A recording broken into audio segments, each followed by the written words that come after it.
Well, I think obviously when you look at all of those preference deals, we've had a long-standing position of putting One Nation last. That's you right. know that, James. That's been our position. It's been something where we've seen, indeed, it'll be interesting to see what the impact is of One Nation for the LNP tonight. You know, they haven't quite got there. I think in Keppel we had James Ashby, who was trying to get himself into state parliament. I don't know if he's going to quite get there. He's been campaigning. I don't know how long has he been trying to get that seat for. I think he's sort of had claims on it for about 6 years saying he's going to get it. So it'll be interesting to see what happens there.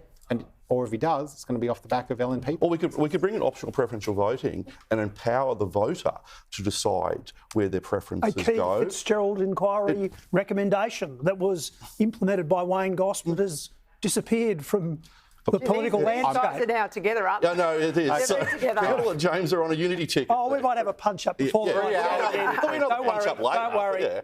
Underrated that the Greens have become the very ugly face of the left.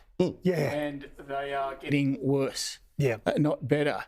So I suspect the long-term future of the Greens is not going up. They will plateau, stay there around 10 and go nowhere. Because as long as you are going to have that kind of negativity at the top, you can't win. I hope they're not like Hooray. Australian Democrats and completely extinct. Yeah, you never know. We've seen it. We certainly have seen it before. Let's go live to Yeppoon now, One Nation Chief of Staff and a candidate for Keppel, James Ashby. James, appreciate your time. What's your sense of things at the moment? Well, it's still early, Kieran, and obviously there's many hours left in the night before that count's finished. And then the preference come into flow, or into effect, should I say.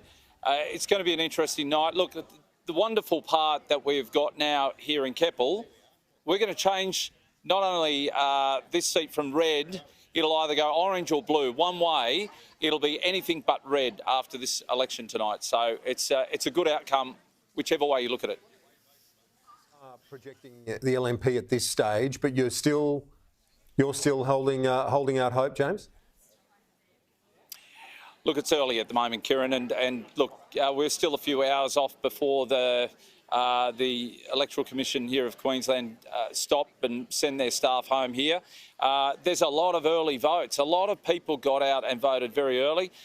We were warned that there were significant numbers of early postal votes that were sent out. Now, there's been some problems with those. We found out on the polling booths, people had come to us and said that they hadn't received theirs, so they'd come into the early polling booths and had made their vote on the last fortnight. So it's just a case of wait and see. But at the end of the day, we've got rid of Labor here in Keppel. Whichever way I look at it, it's a positive.